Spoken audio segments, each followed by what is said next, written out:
Hey,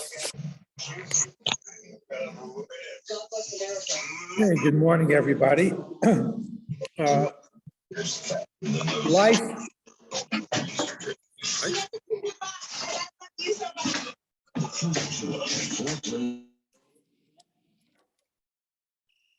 Life, as we know, can sometimes be fraught with difficulties or even dangers. Things happen, and we express gratitude to Hashem when we survive a difficult time. That's why you have Brit Hasagomer. In the time of the Beis Hamikdash, they would bring a korban toda, sacrifice of expressing gratitude. But we know that if a person survives a dangerous event, whether it could be major surgery or an automobile accident or a kidnapping or a hijacking, as we've seen, Yuvej Goma. So these are for unintended events that occur.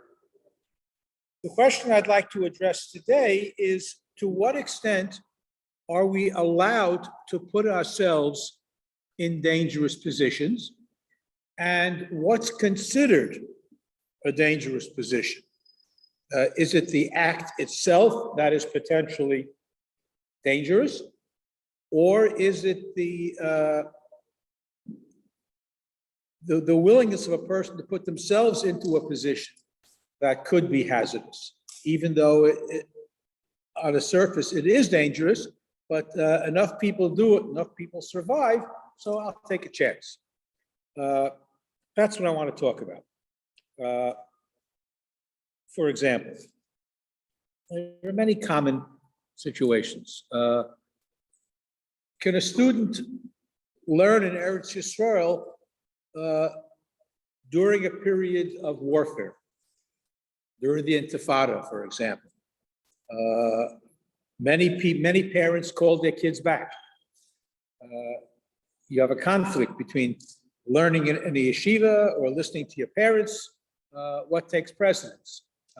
Is it a real danger, or is it simply to make your parents feel better?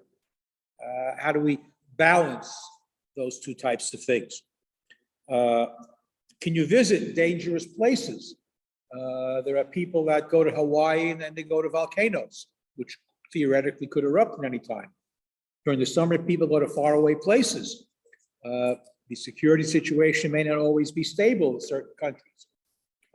Are you allowed to travel to these places that are potentially dangerous? Are you allowed to travel on an airplane altogether? I mean, man wasn't meant to fly in a tin can in the air. Put it very bluntly.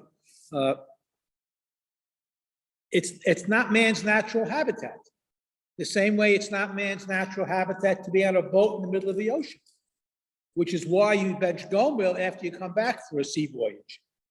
As Moshe Feinstein explains, because man is not meant to be in the air or on the water, and these are potentially hazardous situations. So what heter is it, for example, to go on a cruise or to get on an airplane? Because it is theoretically dangerous.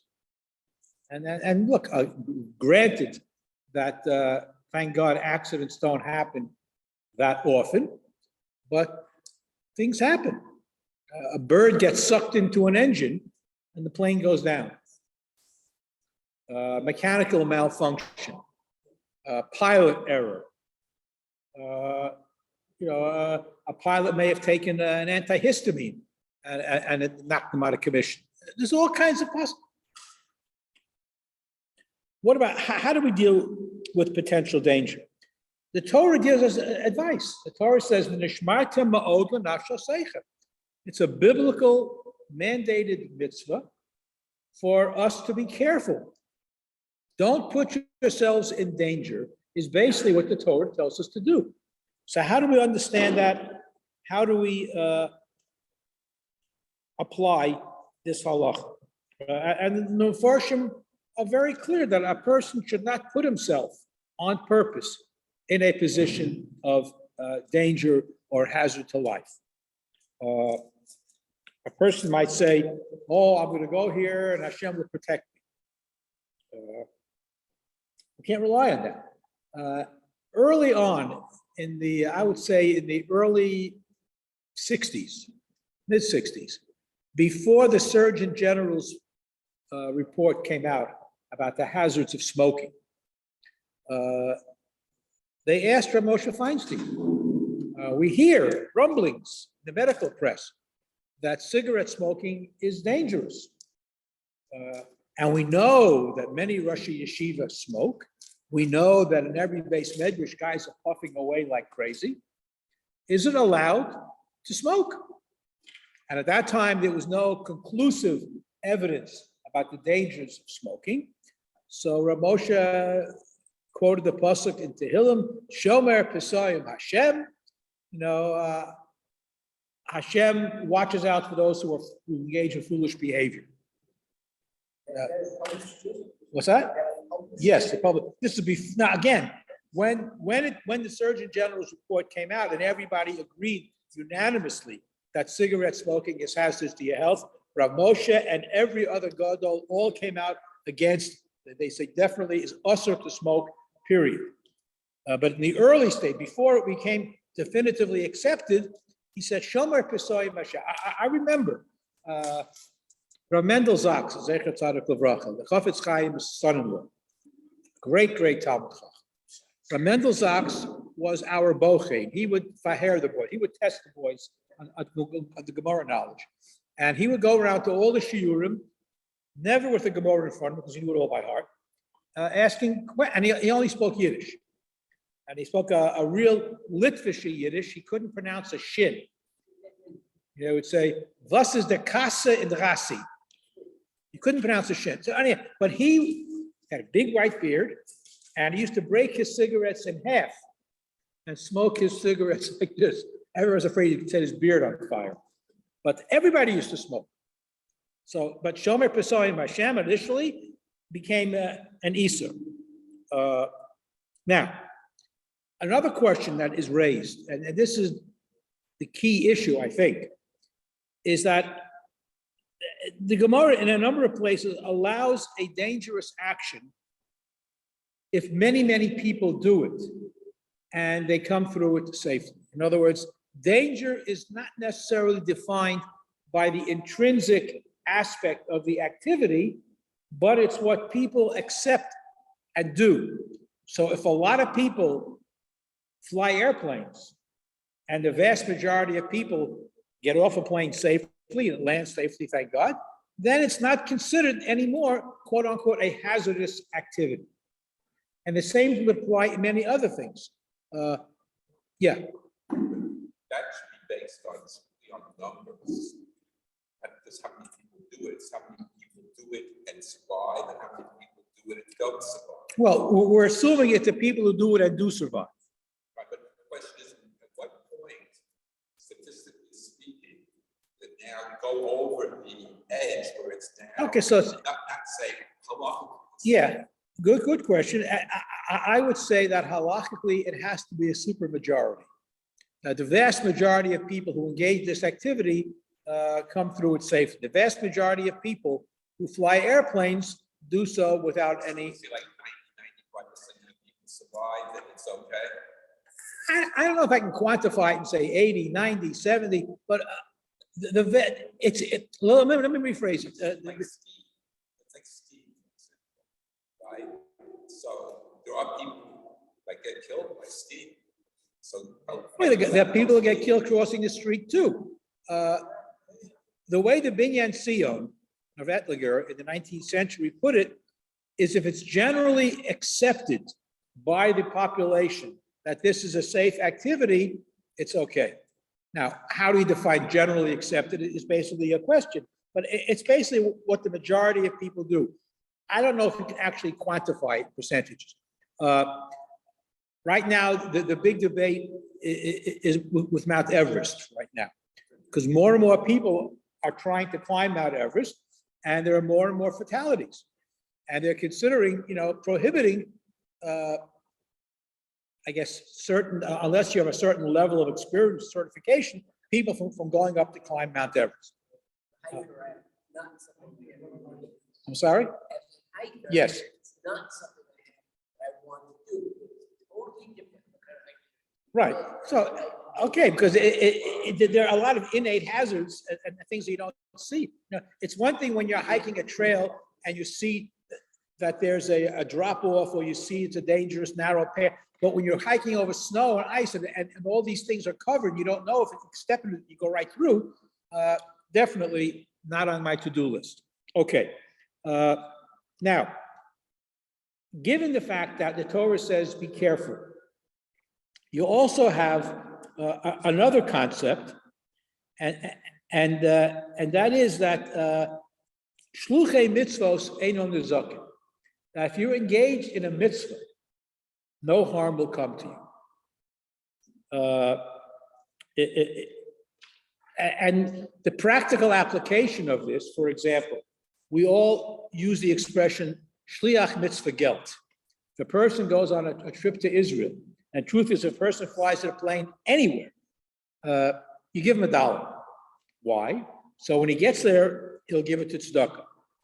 The purpose of that is because if he's on a mitzvah mission, he's on the way to do a mitzvah, no harm should come to him. And the truth is, if you know somebody is going to Israel, give him $2, one for going and one for coming back, so that he'll keep the second $1 and put it in the push drawer when he arrives home safely. But that's based on the concept of shluchei mitzvos einon nezaken. However, sometimes there are difficult situations which arise. The classic situation is Elisha ben Avuya. Elisha ben Avuya was a great Tana, teacher of Rabbi Meir, and he was also known, until a tragic event occurred, he was known as Rabbi Elisha ben Avuya. That's how he's quoted in the Gemara. But after an event took place, he became known as Acher, the other one. He wasn't quoted by name. What happened? There are 3 places in the Torah which promise you long life. Right? Kibud Avein, Shiluach Hakan. Everybody forgets the third one. Remember what the third one is? The third one is having honest weights and measures. Those are the only 3 mitzvahs in the Torah that give you a matan schara b'tzida, the reward is next to it, long life. So Elisha ben Avuya witnessed a young boy chasing away the mother bird to get the eggs, all right, as he's supposed to do. And then the boy fell down from the tree and died. Elisha ben Avuya, how could this be? The Torah says if you do this mitzvah, you're guaranteed long life. How did this kid die? And he just lost it. And he gave up Judaism completely. This was the great Elisha ben Avuya. He couldn't handle that. And now, Rabbi Meir still came to learn, even though he was put into Chayrim and all that, he still went to learn with him. But from now on, after that event took place, he is quoted as Acher, the other one. But again, the notion that shluchei mitzvos are not harmed feeds into the possibility of engaging in activities that might not always be safe. We talk about attending yeshiva in Eretz Yisrael, visiting dangerous places, joining the army. Join the army itself if you're in a battle zone, or if you're in the Israeli army, which is continuously a battle zone, either for outside enemies or internal agitators. It's hazardous. It's hazardous. What about mashgichim, who sometimes have to travel to faraway places? You know, a lot of these factories, especially fish, are in the Orient or way in the Indian Ocean. These are dangerous things. Okay, is a mashgiach allowed to put himself in a dangerous environment for his job? Interesting questions. I know that when I was in Israel during the second Intifada, I did not tell my wife about the bombings that took place within minutes of places where I visited. But there was only one good thing about being in Israel during the Intifada. The King David Hotel was dirt cheap. There was nobody. We had a group of about 30 people. We were the only ones in the hotel. There were more guests. I mean, unbelievable. There was nobody there in any event. there shouldn't be any intifadas. Okay. The Gemara gives us a number of interesting situations about hazardous situations. It talks about people davening in trees. But it's interesting, it comes up in a different context. You're allowed to daven in a tree if that's your job. If you're working in the trees, harvesting fruit, whatever it might be, and in order not to cause your boss a loss in time from your employment, in order for you not to lose money from not working, you're allowed not to take time to climb up and down the tree. You can daven in the tree. You start work early in the morning before it's time for davening. It comes time for davening, so you can daven. Now, whether there's a minyan in the trees, I don't know. But you're allowed to daven in a tree, which means that, and other situations as well, the Gemara allows people to engage in certain activities that might be dangerous for a livelihood, for their livelihood. We also, the question arises also, what about people who live in the shtachim, in these hilltop settlements someplace, near Arab villages? Are you allowed to do that? How do you balance the mitzvah of Yishuv ha'aretz, or protecting the land, versus a danger? I mean, people walk around with guns for a reason. And so, the mitzvah of Yishuv ha'aretz, you have, in questions of life or death, certainly, even Shabbos is suspended for pikuach nefesh. And if you could suspend Shabbos for pikuach nefesh, in all probability, you could suspend certain issues of danger if there are bigger concerns, whether it's Yishuv ha'aretz, protecting the land, defending the land, which will allow soldiers to serve in the army. And basically, if you are living in a settlement, to a certain extent, you are functioning like an Israeli soldier in the fact that you're protecting or defending the land from further encroachment by others who would want to take over the country. Israel is in I guess, a constant state of warfare, perhaps. I'm not in the position to declare it halachically in a state of war, but the reality is that Israel is in a state of war since 1948. And as I've said many times before, Israel only has to lose once, and it's game over. So they are constantly in a state of warfare. What's that? I said chas v'shalom. Well, unfortunately, it's true. The mitzvah of obeying parents, apply in terms of students studying in yeshivas in Israel. Again, is it because you are truly in a state of danger, or it's simply to make the parents feel better? And here we get some very tricky details about the extent of the mitzvah of honoring one's parents. Is it they're concerned for your safety? If it's a concern for your safety, then that is not enough for you to come home. But if they're really upset in mentally, in their state of mind, then that's an issue of kibbud av v'em, and then you might be required to go home. Although when the Intifada took place and when there's war, parents really didn't give their children a choice. They said, "You're coming home. Get on the plane." But halachically, it's been analyzed by different poskim. What about something that is a suffix danger?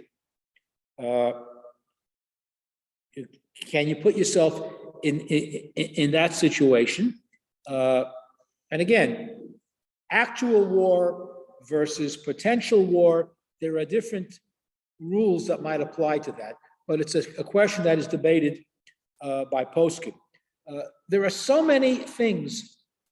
We talked, I think, last year about superstitious beliefs, that we don't do certain things out of superstition. So here we're not talking superstition. Here we're talking about pure halacha in terms of analyzing what is considered acceptable behavior, what the community considers acceptable.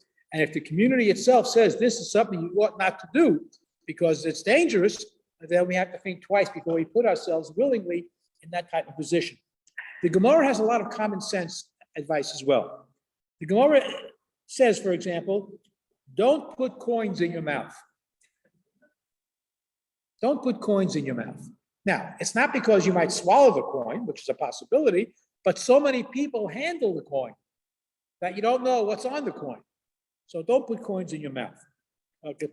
I mean, the cell theory hadn't been invented yet, and the notion of microbes was not known, but nevertheless, there was an intrinsic knowledge that it's not safe to do that. There are other activities. Don't walk under a shaky bridge. Yeah. Right. Yeah. That is definitely a valid question. Are you allowed to take the subway? But, if you need it, again, the same way you're allowed to climb a tree for work, which is dangerous, you could take the subway, just take precautions. For example, when you're waiting for the train, don't stand near the tracks. Wait till the train pulls in, the doors are open, and then you move. And if it means, if it's too crowded, you might miss it, wait for the next train. Because all you need is one crazy person to come by and push you onto the tracks. So, and people can stab you, can shoot you, that can happen anywhere. So Today is Sakana. They keep pushing people every other day. It's ridiculous. It's very, very true. There are a number of common sense things that the Talmud tells us. Don't walk near a shaky wall. Don't walk in a ruin, and that might collapse. There's an interesting halacha, which most people are unaware of, I think. The Gemara says that you're not allowed to get a haircut from a non-Jewish barber because they're afraid he might take the straight razor and slit your throat. Now, again, that was back at a certain time. Today, given the fact that there are usually other people in the barbershop at the time, and I don't know how many Jewish barbers there are in many communities, but in any event, but that was a halacha also, because you're putting yourself into a dangerous position. There's one other thing, and I've written about this in the link. Loud music at weddings is very dangerous. It's been shown to affect people's hearing. It's not just, it's real. The decibel level, I once went to a simcha, and it was brilliant. And with the, again, COVID is very, I went to a wedding during COVID, and with your seating card, they gave you masks. But I went to another simcha a couple of years ago, where with your seating card, they gave you earplugs. Because my mechutin has a decibel meter on his phone, because he can't take it, the noise is so loud. In Israel, they're aware of this, and in most of the catering halls in Israel, the sound system is hooked up to a decibel meter, and if it reaches beyond a certain level, the amplification system is shut down. If it gets too loud, they shut off the music, and the band has no control over it. And I think it's a wonderful idea for every catering hall in America, Jewish at least, because sometimes, and again, kids like loud music. I don't know why. The louder, I think it's better if it's loud, but definitely if it's too loud, it can hurt your ears and it does affect your hearing. So these are all hazardous things. I don't know if you have to bench goma when you come back from a loud wedding, but the fact remains that you can trample too well. Again, the contemporary wedding scene is interesting, has many halakhic issues, which maybe we'll talk about at some point. But clearly, these are all hazardous things that, even though it's generally acceptable, no rabbi has gotten up and said, you're not allowed to go to weddings if the music is too loud. Maybe they should. Maybe they should, because it is hazardous to your hearing. Other things that are generally acceptable, we do. but just be aware that we should try to avoid danger whenever possible. When you can't avoid it or something unanticipated happens, we have Birkas HaGomel, and you can say the bracha on behalf of somebody else also. Very often women who have given birth will come to shul to recite Birkas HaGomel at some point, and a minion will be around to answer in the back of the shul. Or alternatively, a husband can make the bracha for her, Gomal Ishti Kol Tov, and so forth.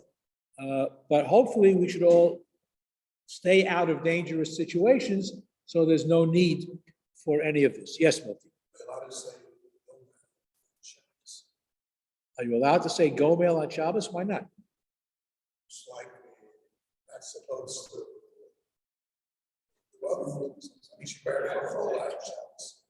Good question. Misha Bera for Chola would be in the same category as a Gomel. Especially. Interesting. It's a good question. Say Gomel. Let's say you were. Let's say on Thursday, on Wednesday, you were in an accident, you survived. You could have done it on Thursday. But you didn't, so you do it on Shabbos. Well, if you do it, what do you say? Making a question. Right, well, you say, What do you ask? What do you say? You say. Yeah. Right. It's basically a thank you.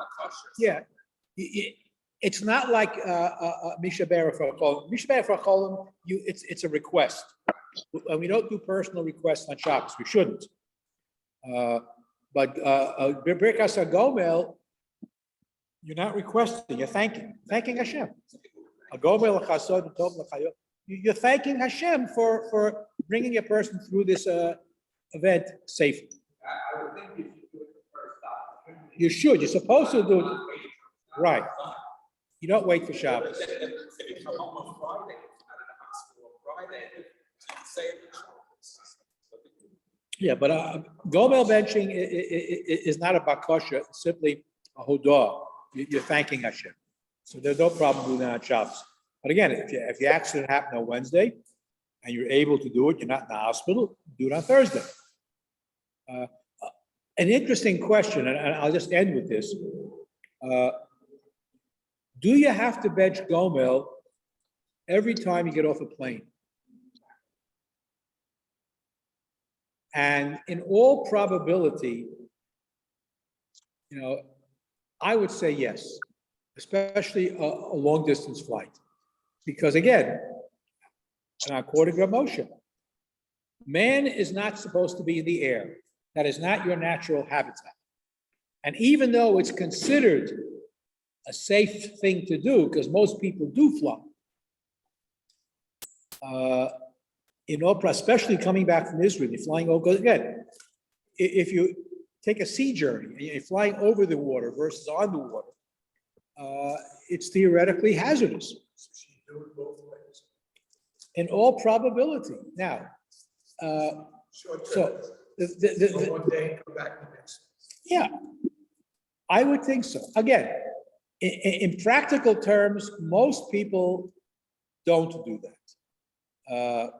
I do whenever I can, but what Ramosha does is that he includes an extra tefillah after his Shemona Esrei, because he doesn't know if he's going to be traveling that day in terms of tefillah saderech.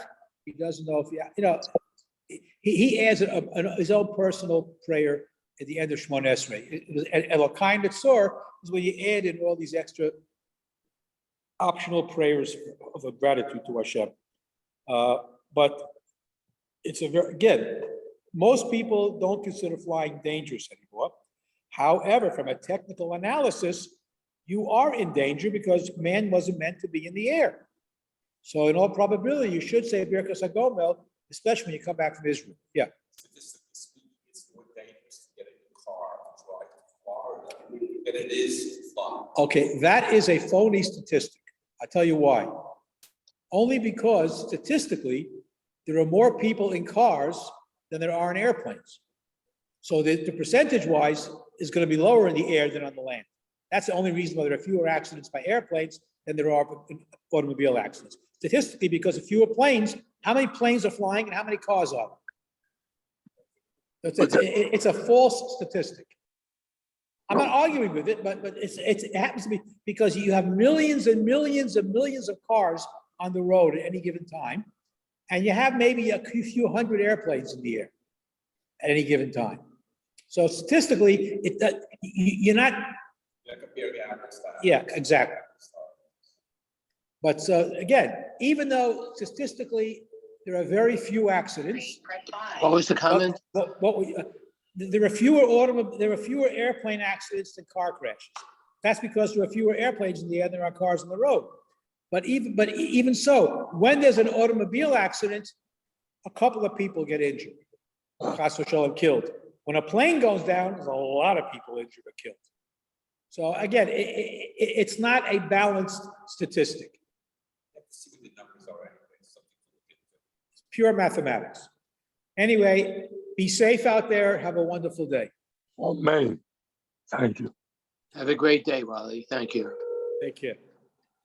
It's wonderful. Working up in the shop. Went to a bar, Yeah. shop. Whether or not I should bench go. And leave, because they don't look. They're on their cell phone. I don't know who's worse, the drivers in Canada or the drivers in Israel. They're all crazy. Nobody looks where they go.